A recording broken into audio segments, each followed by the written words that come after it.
성령의 소명을 받았는데 미디안 광야에서 그 힘든 훈련을 받게 하신 것은 이제 그만큼 백성을 인도하는 길이 쉽지 않기 때문입니다. 백성들은 귀가 얇고 근본이 기복적이기 때문에 가나안으로 이끌고 가는 길이 너무 험난합니다. 그래서 심지어 모세를 돌로 치려고 했어요. 그래도 백성들이 아무리 싫어해도 백성들에게 옳은 소리를 해야 하는 것이 선지자입니다. 그래서 위기고 이 난세에는 제사장보다는 선지자가 필요합니다.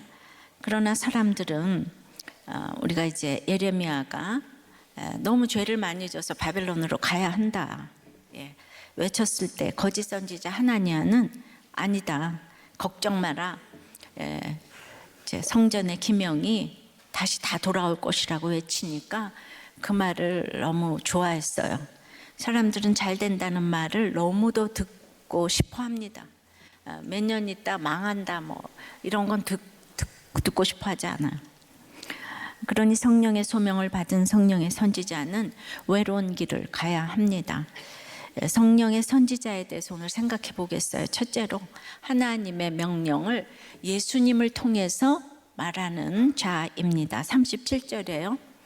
이스라엘 자손에 대하여 하나님이 너희 형제 가운데서 나와 같은 선지자를 세우리라 하던 자가 곧 이 모세라. 이 말은 구약의 신명기 18장 15절에 똑같이 있어요. 내 하나님 여호와께서 너희 가운데 내 형제 중에서 너를 위하여 나와 같은 선지자 하나를 일으키시리니 너희는 그의 말을 들을지니라. 요 말이 하나 더 붙었죠. 그러니까 나와 같은 선지자는 후에 모세 이후에 세움받을 선지자들을 총칭하는 말이고 궁극적으로는 예수 그리스도를 의미합니다.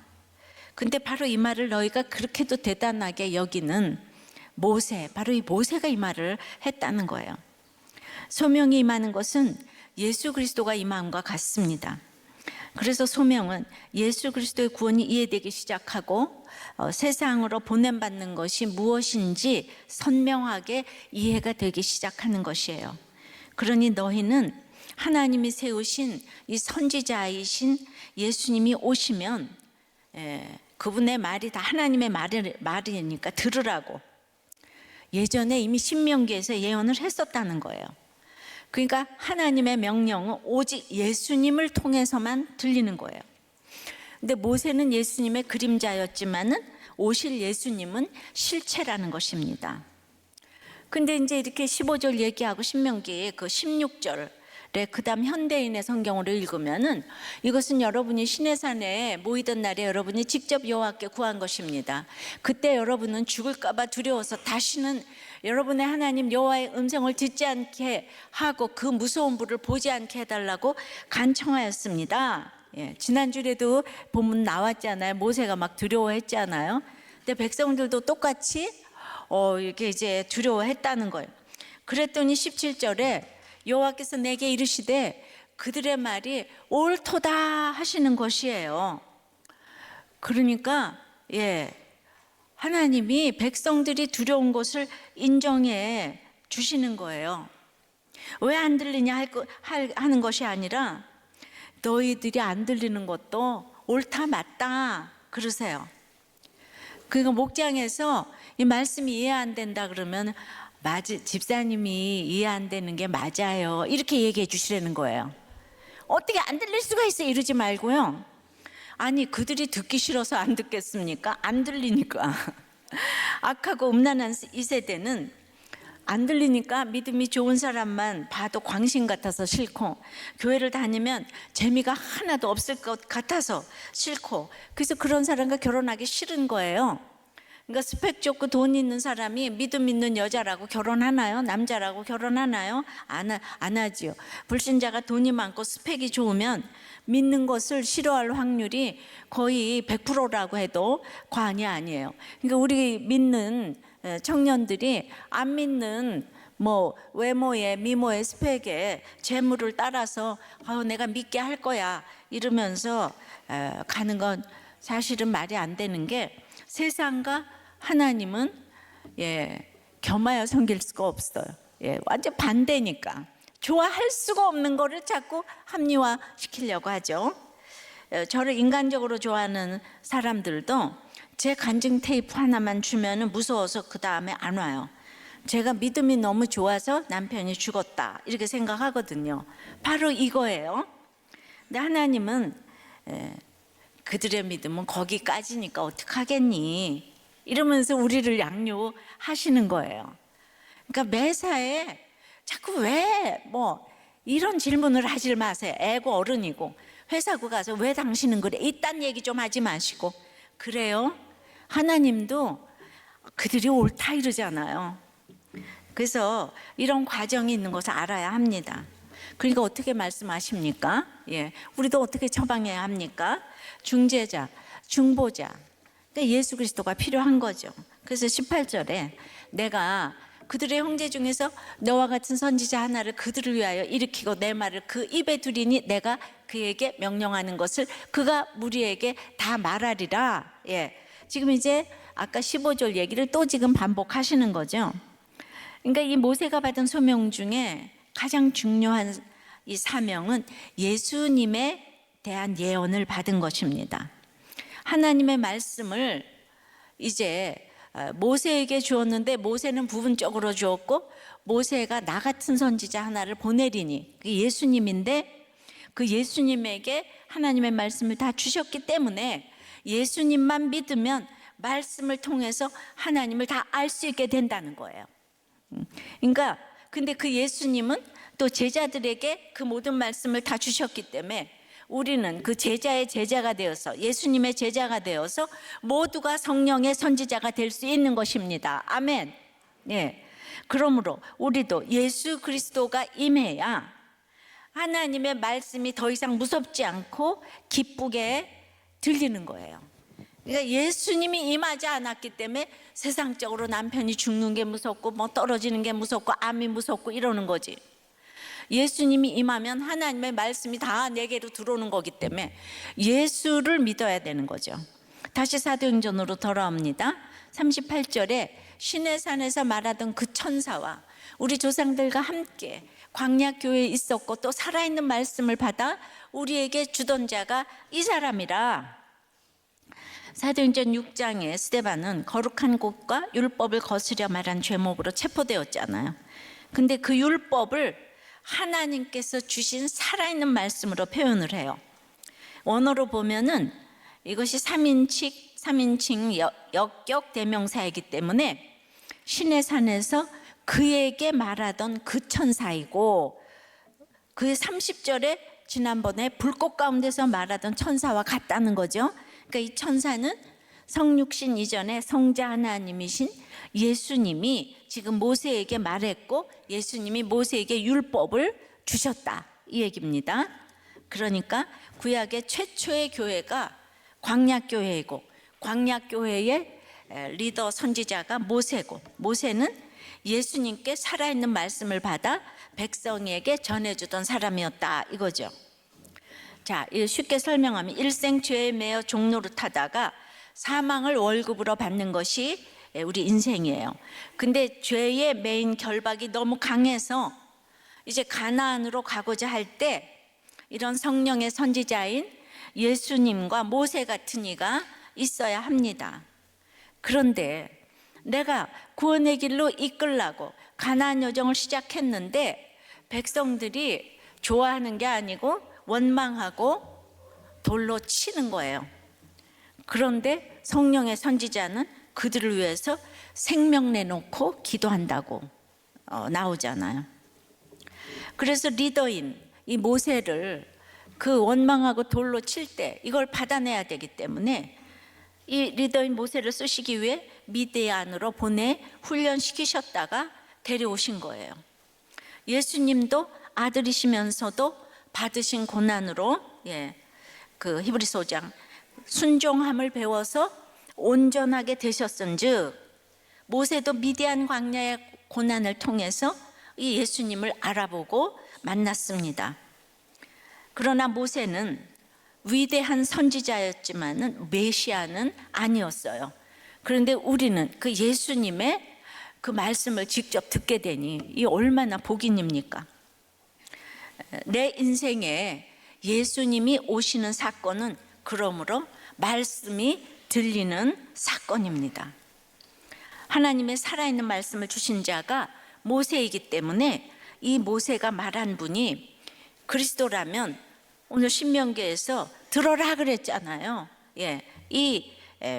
정말 이 선지자가 말하는 걸 다 들을지니라, 들어야지 않겠습니까?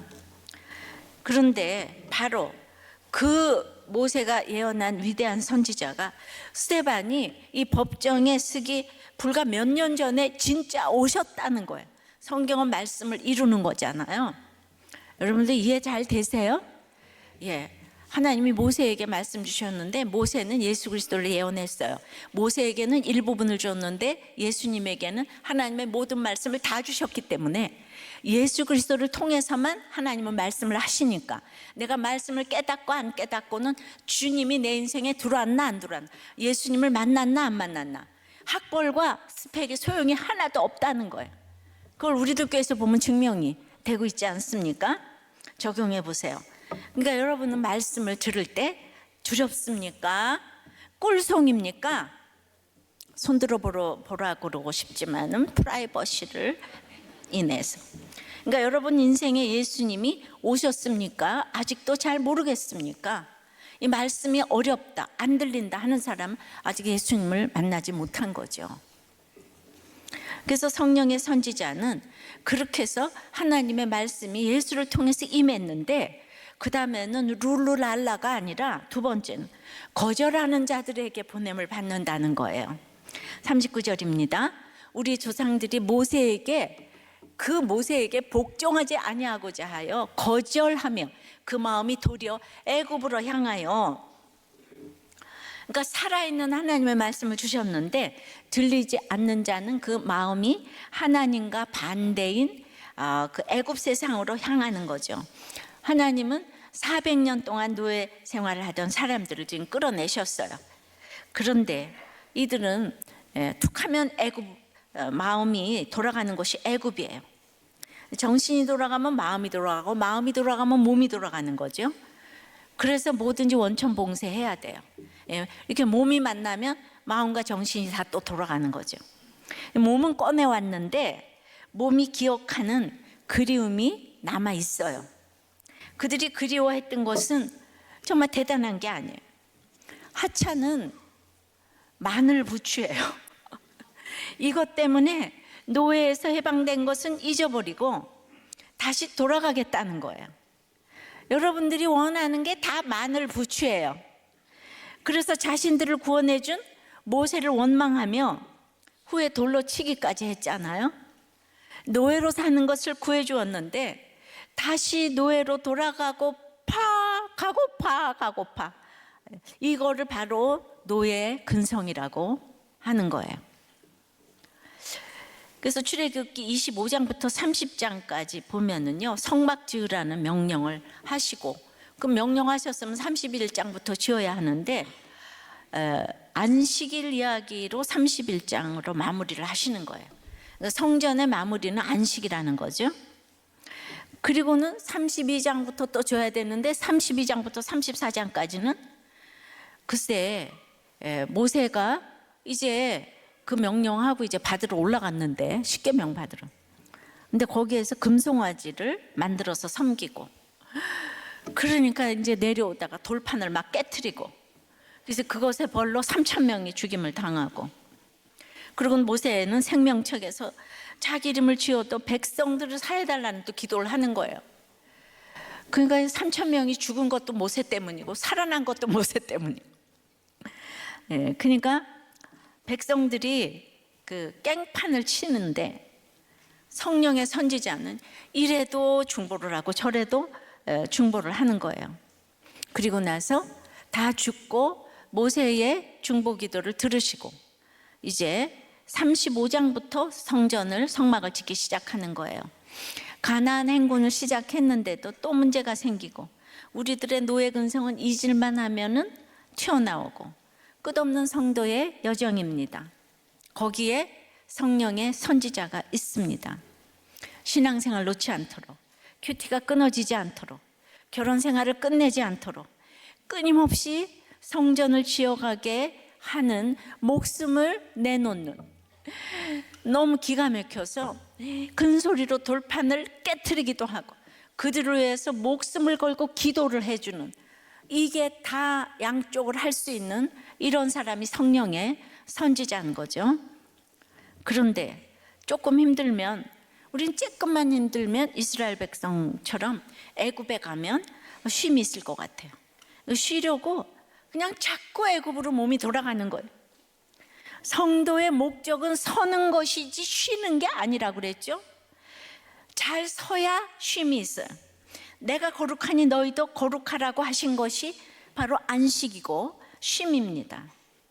근데 예수 열심히 믿고 큐티 열심히 하는 것 같은데도 여행, 동창 모임, 등산, 노래방 자체를 쉬는 걸로 생각을 하는 거예요. 그래서 그냥 전부 다 목장 모임에서 나의 목적은 여행 가는 거야. 내가 너무 쉬고 너무 수고했기 때문에 여행으로 나를 회복시켜야 돼. 그것도 맞는 말이에요. 말 대답 하나도 안 하잖아요. 예. 그런데 그거 자체가 쉬는 걸로 생각하니까 결국 쉼이 없고 잘 서지도 못하는 거예요. 예수 안에서 잘 놀아야 하는데 그것이 무엇인지를 모르는 거예요. 여러분, 아무리 대단한 곳을 가도 인생은 동반자가 좋아야 즐거운 것입니다. 좋은 골프장에 유명한 사람이 초청을 해도 말이 안 통하는 사람과 있다면 즐겁겠습니까? 그런데 양다리를 걸치려니까 여기에서도 저기에서도 즐거움이 없고 쉬지를 못하니까 서지를 못하는 거예요. 무라타 치아키는 크리에이티브를 읽는 기술이란 책에서 자아를 초월하여 타인을 위해 움직이는 사람은 상냥함, 즐거움, 존경, 감사로 넘치며 자연스럽게 주위에 사람들이 모인다고 하죠. 근데 이타적으로 사는 게 가장 먼 길 같지만은 결국은 가장 빠른 지름길이라는 거예요. 이 세상에서도 사람은 누구나 자신을 위해 손해를 보는 사람을 도와주려 한다는 것이죠. 항상 상대방의 입장에서 생각하고 배려하는 사람은 표정이 살아있어요. 그래서 정말 상냥함이 넘쳐요. 존경받아요. 예. 물어보세요. 내가 얼굴이 상냥하게 보여? 그러면 상대방이 우거지로 보여. 이러면은 뭐라고 하면 그 사람은 상냥하지 못한 거죠. 우거지로 보여 그래도 그렇구나 이래야지 진짜 상냥한 거지. 한번 시험을 해보세요. 믿기 전에 우리는 다 애굽의 노예로 살았어요. 노예로 살다가 구원해 주셨는데 그 연륜만큼 노예 근성이 사라지는 거예요. 연륜만으로 되는 건 아니고 제대로 양육을 받아가면서 이 노예 근성이 조금씩 없어지게 되죠. 노예 근성은 뭔가 하면 늘 주인이 올까 봐 무섭고 가만히 있으면 불안하고 야단 맞을까 봐 두렵고, 그래서 늘 쉼이 없는 것이 노예예요. 하지만 주인집 아들은 술 퍼먹고 들어 누워 있어도 편해요. 내 집이니까. 그것이 내 아버지와 주인님의 차이인 거예요. 근데 이 세상에 어떤 주인이 와서 그렇게 일주일에 한 번씩 쉬라고 하겠습니까? 우리가 너무 유치원 수준에 있기 때문에 그 안식일에 쉼을 가르쳐 주시기 위해서 창세기부터 계시록까지 반복을 하는 거예요. 제가 누구보다도 이제 노예 근성으로 살았던 사람이잖아요. 그러니까 옛날에는 핸드폰이 없잖아요. 그러니까 버스가 늦게 가도 불안하고 시간을 보면서 이 시간이면 뭘 할 텐데 이렇게 늦게 가면 어떡하는 거야. 그러니까 지금 이 시간은 피아노를 쳐도 몇 번을 쳤겠다. 뭐 어쩌고 저쩌고. 인간관계를 하려면 여기도 가야 되고 저기도 가야 되고 부조도 해야 되고. 그것이 예수 믿기 전에 제 모습인데 제가 얼마나 인정을 받았으면 이 가난뱅이 딸을 이렇게 다 피아노를 그냥 가르쳐 주셨겠어요. 어떻게 예고 강사가 됐겠어요. 그러니까 저는 그냥 너무 그냥 오래만 오고 가래만 가고 이거 해야지 살아남는다 생각했던 사람 아니겠어요. 지금 완전히 달라졌습니다. 예, 그런 거 하나도 안 해도 불안하지 않아요. 그럼 이럴 거예요. 내가 예수 믿는다고 세상 거 다 끊어도 되는 거야? 예, 불안하지 마세요. 다 끊어도 돼요. 책임질 거예요? 책임은 안 지고. 왜냐하면 그런 믿음의 분량이니까. 내 믿음 정도 되는 사람은 끊어도 돼요. 예. 왜냐하면 더 중요한 걸 하기 때문에. 그러면 어떻게 하냐고요? 이번 주 신문에 그런 단어가 나왔더라고. 낄끼 빠빠. 낄 때 끼고 빠질 때 빠지는 거. 예. 근데 빠지는 데가 많으면 내가 망할 것 같은데 늘 급한 일보다 중요한 일을 하게 해달라고 기도를 하니까 빠지는 곳이 많아도 지나고 보니까 지경을 이렇게 넓혀 주신 거예요. 그러니까 내가 끼는 건 뭐예요? 내 예배, 이런 모든 것들, 이런 거는 옛날 큐티 모임부터 절대로 내가 양보하지 않았잖아요. 예, 근데 그러니까 그걸 위해서 빠질 땐 제가 빠져야 되잖아요. 그러니까 이해타산 때문에 낄끼빠빠한 게 아니고 구원 때문에 낄끼빠빠 했기 때문에 주신 복이에요. 예, 그래서 이해타산을 내려놓는 거는 그거는 이제 인간의 힘으로는 안 되는 거죠. 그러므로 결론은 목장을 우습게 보면 안 됩니다. 세상에 아무것도 내세울 것이 없어도 목장에서 만난 지체들이 나를 찾아와주고 만나줄 사람들인 거예요. 그것도 내 이해타산 때문에 하면 되는 게 아닌 거죠. 그러니까 이해타산 때문이면 끊임없이 목장도 맨날 빠지고 연기하고 뭐 맨날 이러죠. 목장이 첫째가 아니라서 그래. 예. 그렇다고 주일 예배는 절대 빠지면 안 돼. 그날 예배 안 갔다가 내가 다리가 부러지지 하는 것도 노예근성이에요. 우리에게 이런 노예근성이 있기 때문에 이렇게 끊임없이 안식의 의미를 가르쳐 주시는 것입니다.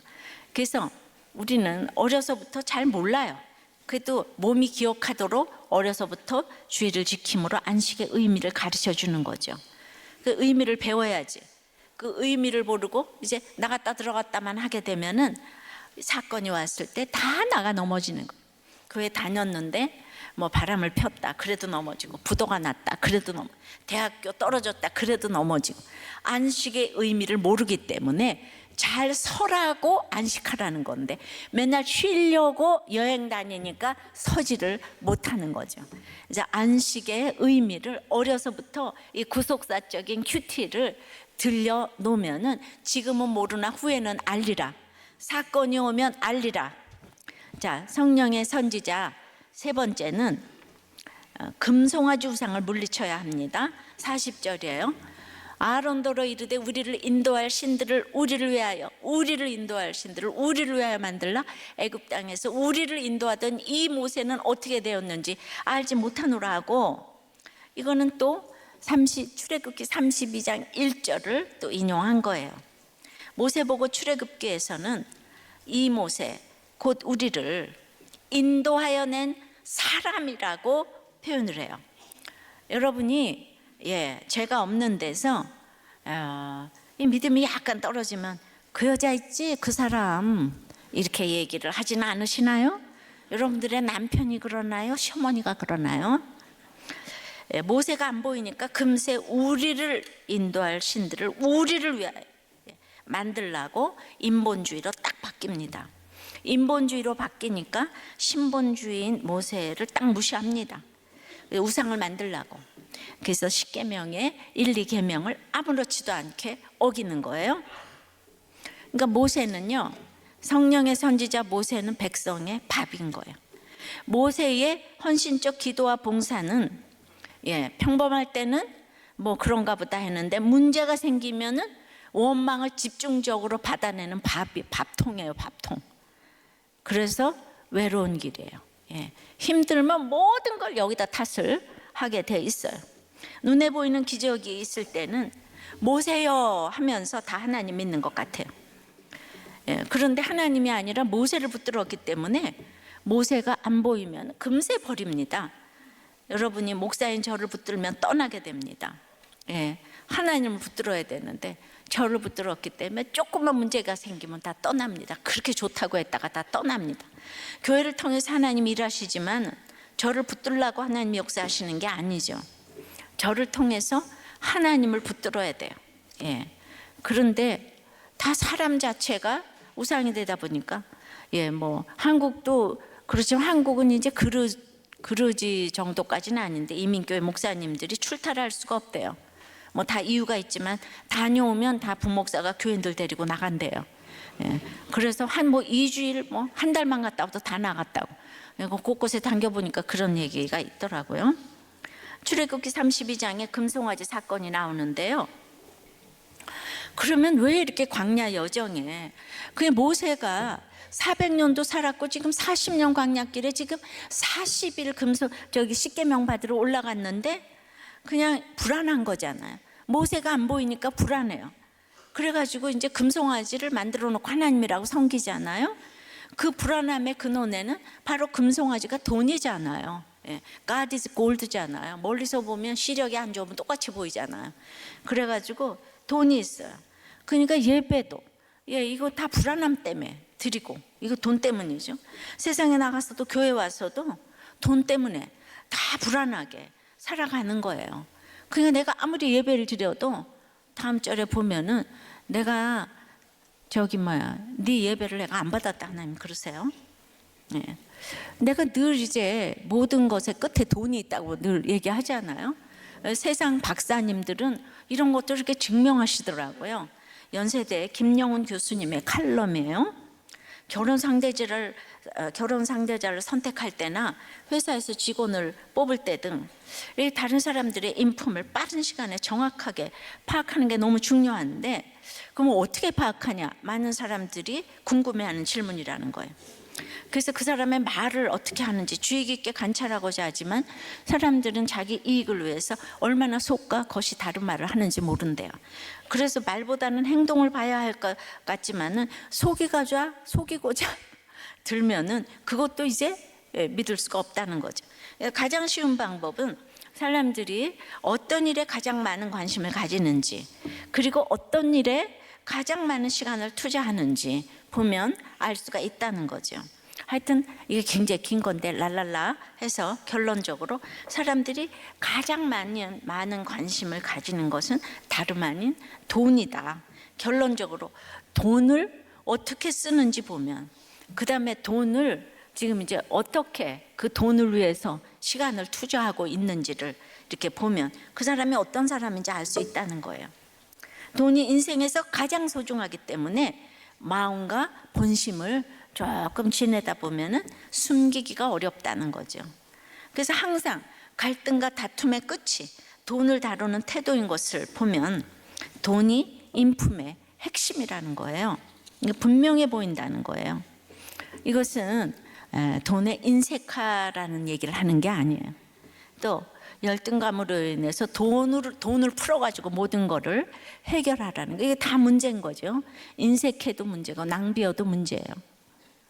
예, 우리 이제 목사님들조차도 이렇게 최고의 이제 이렇게 제사장 레이직분인 이렇게 간증들 이렇게 들어보면 모두 가난해서 열등감으로 몸살을 앓다가 전부 다 큰 교회 목사가 되는 것이 이제 다 꿈이라는 이런 간증을 많이 들어요.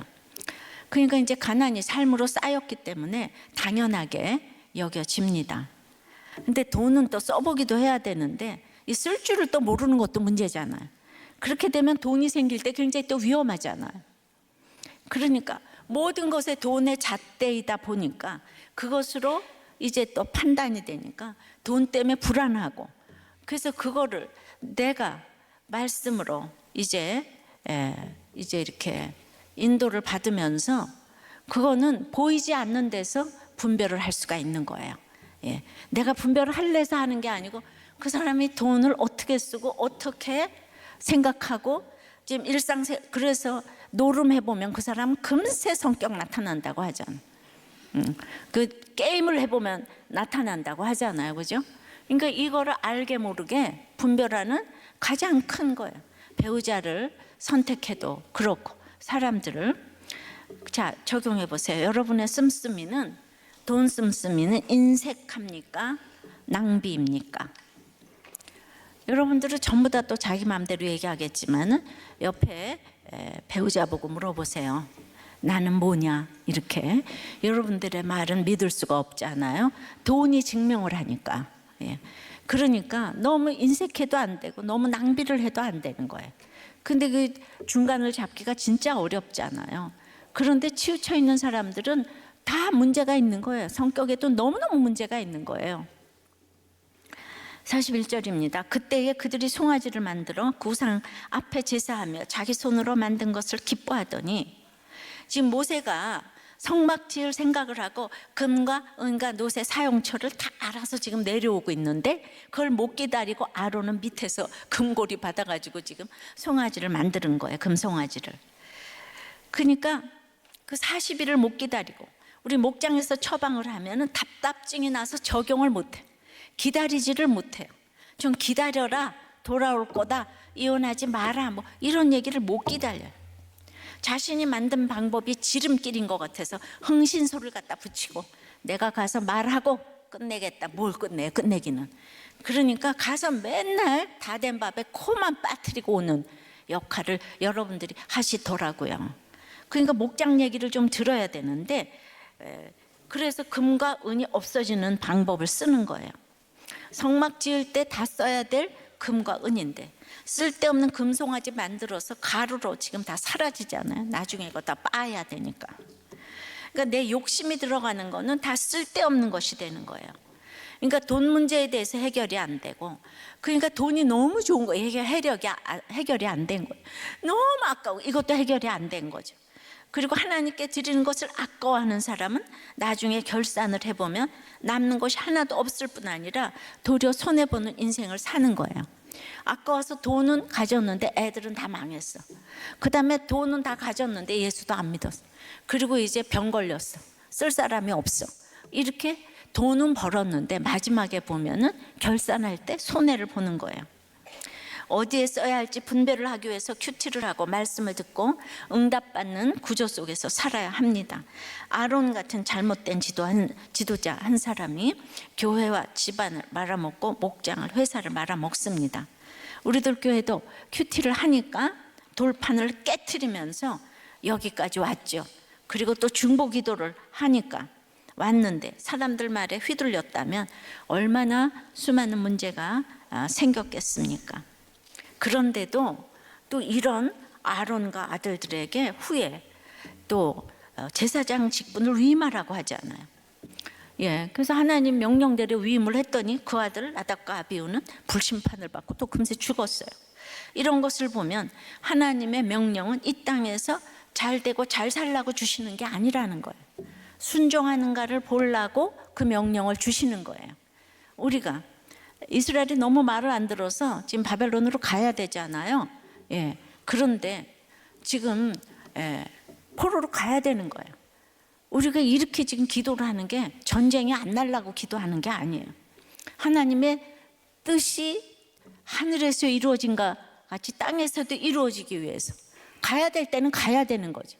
근데 이게 전쟁이 안 나기 위해서 이 몸부림치게 기도를 하는 게 아니거든요. 그러니까 지금 이런 말도 안 되는 아론을 또 세우려잖아. 그 아들들이 전부 다 들어먹었는데. 그러니까 항상 하나님은 옳고 그름이 아닌 거예요. 이게 얼마나 어려워요. 이게 분별이 안 돼. 욕심이 없어야지 분별을 하는 거예요. 직장을 잃고 어렵다가 다 기도해서 취직이 되었는데 그냥 금세 금고리 차고 이러면 되겠습니까? 그러니까 우리가 이렇게 애굽을 사모하는 거예요. 적용해 보세요. 하나님보다 여러분의 손으로 만든 것을 기뻐하는 것은 무엇입니까? 내가 손으로 만든 거를 하나님보다 더 기뻐하는 거 뭐 너무 많죠. 그래서 성령의 선지자라면 네 번째는 버려둘 수도 있어야 하는 거예요. 유대인들이 지금까지도 안 돌아오고 있잖아요. 그 내가 버려두지 않으면 어떻게 하겠어요? 그러니까 때가 될 때까지 버려둘 수도 있어야 돼요. 42절입니다. 하나님이 외면했어요. 그들을 그 하늘의 군대 섬기는 일에 버려두셨어요. 금송아지도 섬기게 하고 이제 땅에서도 섬기고 하늘에 그냥 하늘과 땅에 우상 섬기는 일에 버려두셨으니 이는 선지자의 책에 기록된 바 이스라엘 집이여 너희가 광야에서 40년간 희생과 제물을 내게 드린 일이 있었느냐, 이 놀라운 얘기를 이제 이렇게 하시는 거예요. 더 이상 하나님의 얼굴을 외면하셨는데 어떻게 이스라엘 백성이 40년 동안 하나님께 제사를 드리지 않았다고 그래요. 예배를 안 드리고 제물을 안 드렸다는 거예요. 이 사람들 열심히 드렸죠, 그죠? 어떻게 안 드렸다 그러겠어요? 지금 아까 오늘 유대인 바리새인들, 서기관들이 율법과 지금 회양과 운양을 드렸지만은, 정말 너희들이 근처에 11조는 드렸지만은, 의와 인과 신은 버렸다고 이런 똑같아요. 하나님은 참된 신앙과 감사함이 없이 형식적으로 드리는 예물에 대해서는 아예 드리지 않은 것으로 여기신대요. 그리고 그것은 이사야 1장에도 나오듯이 그렇게 하나님을 모독하고 조롱하는 일로 여기신다는 거예요. 너희들이 금송아지 섬기면서 이렇게 하늘의 랩한 신까지 섬기면서 나한테 희생을 드렸다고, 제물을 드렸다고 하나님이 거지예요. 이 얘기를 하는 거예요. 그거에 대한 본문이 출애굽기 32장 6절도 이튿날에 금송아지 만든 절한 이튿날에 그들이 일찍이 일어나 번제를 드리며 화목제를 드리고 백성이 앉아서 먹고 마시며 일어나서 뛰놀더라 이러는 거예요. 그렇게 금송아지를 섬기면서도 막 일찍 일어나서 새벽 기도를 하고 막 회개하는 번제를 드리고 형제가 연합하는 화목제를 드리고 온몸을 불사르게 구제하고 예수 천당을 외치고 그러면서 먹고 마시고 뛰노는 이 성적 문란까지 행했다는 뜻이에요. 그런데도 다들 형제가 연합하여 동거함이 어찌 그리 선한고 아름다운고 모두 서로 교회를 다니면서 속습니다. 어떤 분이 이제 딸을 결혼시키면서 우리들 교회에서 하기를 원했어요. 그랬는데 사돈될 집에서 일주일 동안 답이 없었어요. 그래서 이분이 일주일 금식을 했어요. 그리고 연락이 오기를 우리들 교회가 힘든 사람은 다닐 만한 교회라고 평이 났더만 그래서 허락을 해요. 이렇게 연락이 와서. 그래서 저는 힘든 사람, 어려운 사람 다니는 교회가 따로 있고 부자들이 다니는 교회가 따로 있고 이것이 바로 금송아지 섬기는 거라는 거죠. 우리끼리 구제하고 친교하면서 연합하고 먹고 마시고 뛰놀면서 교회 와서는 죄나 수치나 부끄러움은 하나도 드러내지 않으니까 너무나 어찌 그리 동감이 아름답고 선한고 이렇게 얘기를 하면 아름다워라 이렇게 얘기하는 거죠. 가난한 집은 그림 그릴 수가 없어서 정화조가 다 드러나는데 부잣집은 푸른 잔디로 덮어두니까 정화조가 감춰져 있죠. 이 차이뿐이지 정화조 없는 집은 없죠. 그런데 다 착각을 하면서 우리 집은 너무 좋아, 우리 교회는 너무 좋아, 우리끼리를 외치면서 여기저기로 놀러 다닙니다. 아론하고 금송아지 섬기고 놀러 다니면서 나는 회개도 하고 너무 화목하게 지내고 번제 화목제 드린다고. 스데반 당시 유대 종교 지도자들도 똑같은 양상이었다는 거죠. 이 얘기를 지금 스데반이 한 거예요. 가인의 뜻이 획득이고 아벨은 허무예요. 이 땅에서 모든 획득의 결과는 허무일 뿐이라는 거예요. 전혀 진짜 알지 못하는 다른 씨, 셋이 와야 된다는 거예요. 생각지 못한 다른 씨는 시아버지와 동침한 며느리, 이런 사람들이 주의 일을 해간다는 거예요. 행마다 절마다 구원, 행위가 아닌 믿음으로 구원받는다는 것을 말씀하시면서 하나님께서 계속 우리의 허를 지금 찌르고 계시는 거예요. 43절 몰록의 장막과 신 레판의 별을 받들었으며 그냥 별, 우리는 스타 너무 좋아하잖아요. 스타. 이것은 너희가 절하고자 하여 만든 형상이로다. 내가 너희를 바벨론 밖으로 옮기리라 한가 같으니라. 세계적인 스타. 우리 너무 우상 삼아요. 그들은 암몬족 속의 민족신인 몰록과 아수르인들의 우상인 레판을 비롯해서 여러 우상들을 숭배했어요. 근데 여기서 몰록 숭배는요, 유명한 그 자기 자녀를 태워 바치는 의식이 동반되었습니다. 그러니까 자식 우상이라는 것이 결국 자식을 죽이는 거잖아요. 그런데 우상이라는 것이 기복이니까 자기를 위해서 자식을 불태우는 거잖아요. 근데 그것이 자식 사랑으로 둔갑이 돼가지고 이기적인 자식 사랑이 자기 사랑의 끝판왕이라는 거예요. 자기를 위해서 자녀를 불태우면서 나는 자녀를 사랑한다고 착각하는 거예요. 자식이 죽어가는지도 모르는데 우상의 제물로 불태우고 지금 있는 거죠. 그 증거 장막을 40년에 십계명이 들어있는 이 증거 장막을 가지고 다니면서도 몰래 우상도 같이 가지고 다녔다는 거예요. 하늘의 별판을 가지고 만들면서 내가 아이를 이렇게 출세를 시키고 뭘 하고 돈을 많이 벌, 그러면서 공중권세, 하늘의 별이니까 공중권세 잡은 자를 섬기니까, 그러니 너희들이 나에게 예배 드린 적이 40년 동안에 한 번도 없다. 제물을 드린 적도 한 번도 없다. 금송아지 섬기면서 헌금했다고요. 다 했는데 하나님이 희생과 제물을 받은 적이 없다 이러세요. 그럼 내가 다 복 받으려고 헌금했는데 하나님이 그 헌금 하나도 안 받으신대요. 어쩜 좋습니까? 이 신앙 고백으로 드려야 되잖아요. 실제로 이스라엘 민족은 바벨론으로 끌려가서 70년 동안 포로 생활하면서 잘못을 뉘우쳐야 했잖아요. 그러니까 이 증거 장막하고 몰래 우상을 같이 가지고 다니는 거예요.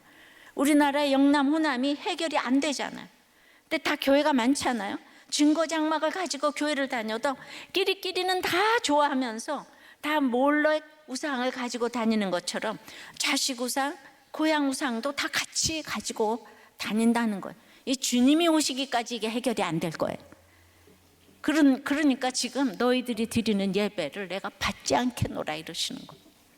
그러면 뭐 자식 때문에 지금 교회도 나오고 다 잘 되려고 다니는데, 주님이 40년 동안 신앙생활을 하는데 내가 네 예배를 안 받겠다 이런 엄청나. 바로 이게 지금 성령의 선지자가 이런 얘기를 해야 되니까 얼마나 지금 다 듣기가 싫겠어요, 여러분. 그렇죠? 아론은 모세만큼 고난도 없고 하나님과의 깊은 교제도 없었어요. 남 보기에는 착하게 보일 수도 있는데 그는 백성 옆에서는 백성 말을 따르고 모세 옆에서는 모세 말을 따르고, 그 다음에 잘못하면 모세 옆에서 변명하고, 연약한 사람의 심지가 굳지 못해서 유혹에 약합니다.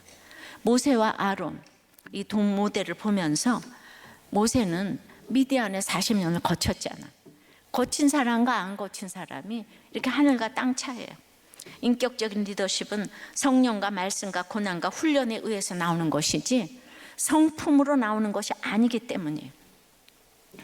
제 자신이 이제 모세와 같은 지도자가 못 되고 아론과 같은 모습이 또 많아요. 예. 왜냐하면 아직도 이렇게 사람의 종노릇하던 습관을 버리지 못해서 저 사람이 기분 나빠하겠지 하면서 못하는 말이 많아요. 그러나 그래도 말씀을 통해서 제가 이 주제를 보는 거죠. 그래서 내가 안 되는 것에 대해서 내가 애통할 수 있다는 것에 이거 이제 감사한 거죠.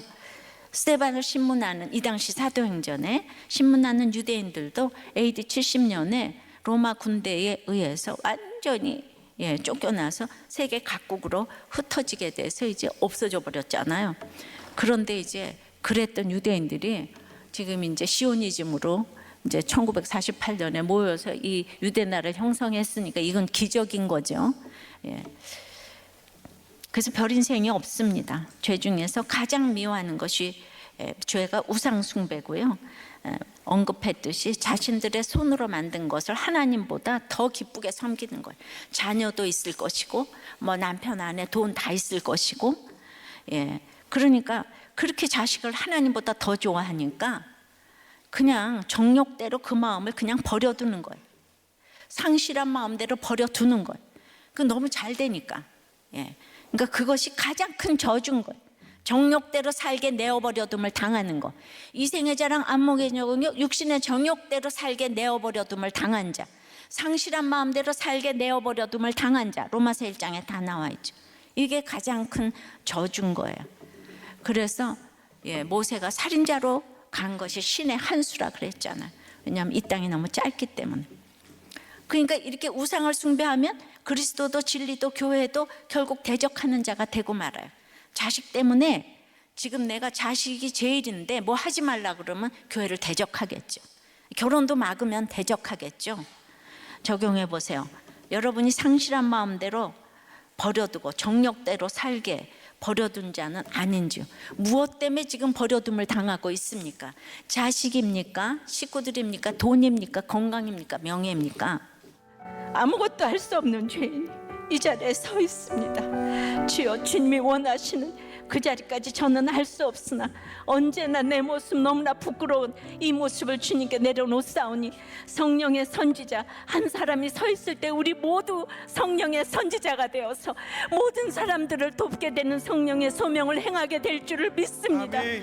주님, 이 나라를 불쌍히 여겨 주시옵시고 아멘. 아버지 하나님, 이 차별금지법과 낙태법이 통과되지 않게 해달라는 이 시대에서 너무나 듣기도 싫어하는 이 기도를 해야 되는 저희들, 주여 불쌍히 여겨 주시옵시고 이것이 우리 자녀들이 당한 일이라고 생각을 하고 마음을 모두어 기도하는 우리 성령의 선지자들 우리 모두가 될 수 있도록 주여 은혜 내려 주시옵소서. 아멘. 이 나라를 주님께 올려드립니다. 불쌍히 여겨 주시옵소서. 아멘. 예수 그리스도의 이름으로 기도드리옵나이다. 아멘.